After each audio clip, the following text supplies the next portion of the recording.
இங்க வா. இதை பார் வெண்ணிலா, தயவு செய்து அழாத வெண்ணிலா. பார்த்தல்ல, மாப்பிள்ளைக்கு ஒன்று ரொம்ப பிடிச்சிருக்குன்னு சொல்லிட்டாரு. நல்லா படிச்சிருக்காரு, குடும்பமும் ரொம்ப நல்ல குடும்பம்.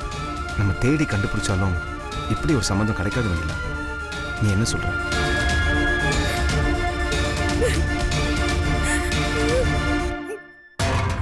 எனக்கு புரியுது வெண்ணிலா.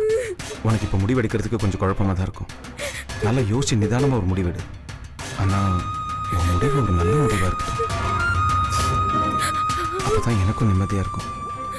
ஒவ்வொரு நாளும் உன்னை பற்றி யோசிச்சு யோசிச்சு எனக்கு எந்த வேலையும் ஓட மாட்டேங்குது வெண்ணிலா. ப்ளீஸ்.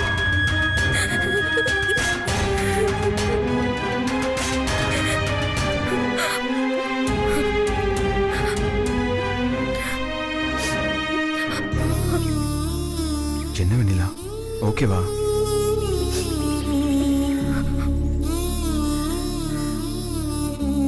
அத்தை, வெண்ணிலாவுக்கு சம்மதம் நினைக்கிறேன்.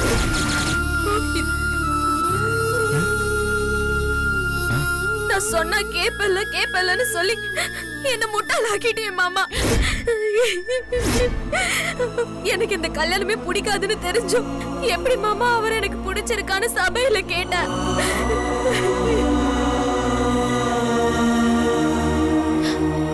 உங்களுக்கும் இது முன்னாடியே தெரியுமாமா?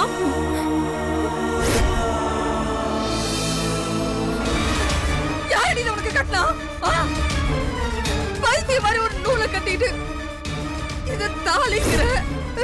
மாப்பிள்ள வந்து பாக்குறது எனக்கு பிடிக்கலன்னு பேசுறப்போ வேற யாருமா என் கழுத்துல கட்ட விடுவேன்?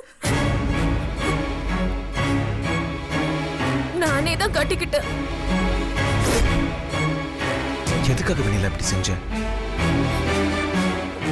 நான் தான் அன்னைக்கு கோவில சொன்னேன்ல முத்து மாமா, உனக்கு கல்யாணம் ஆனா கூட ஸ்வேதாக்காக்கும் உனக்கும் பொறுக்கிற குழந்தைய பார்த்துக்கிட்டே என் காலத்தை ஓட்டிடுவேன்னு. அந்த எண்ணத்துக்கு தடையா வேற யாரும் வேற எதுவும் வந்துடக்கூடாதுன்னு எனக்கு நானே யோசிச்சேன். எனக்கு நானா தாலி கட்டிக்கிற அளவுக்கு என் மனசுல தைரியம் இல்ல. அத பார்த்து மத்தவங்க தப்பா பேசினா அதை தாங்கிக்கிற தெம்பும் இல்ல. ஏன்னா இந்த வயசுக்குள்ள ஒரு பொண்ணு அனுபவிக்க கூடாத துன்பத்தை எல்லாம் அனுபவிச்சுட்டேன்.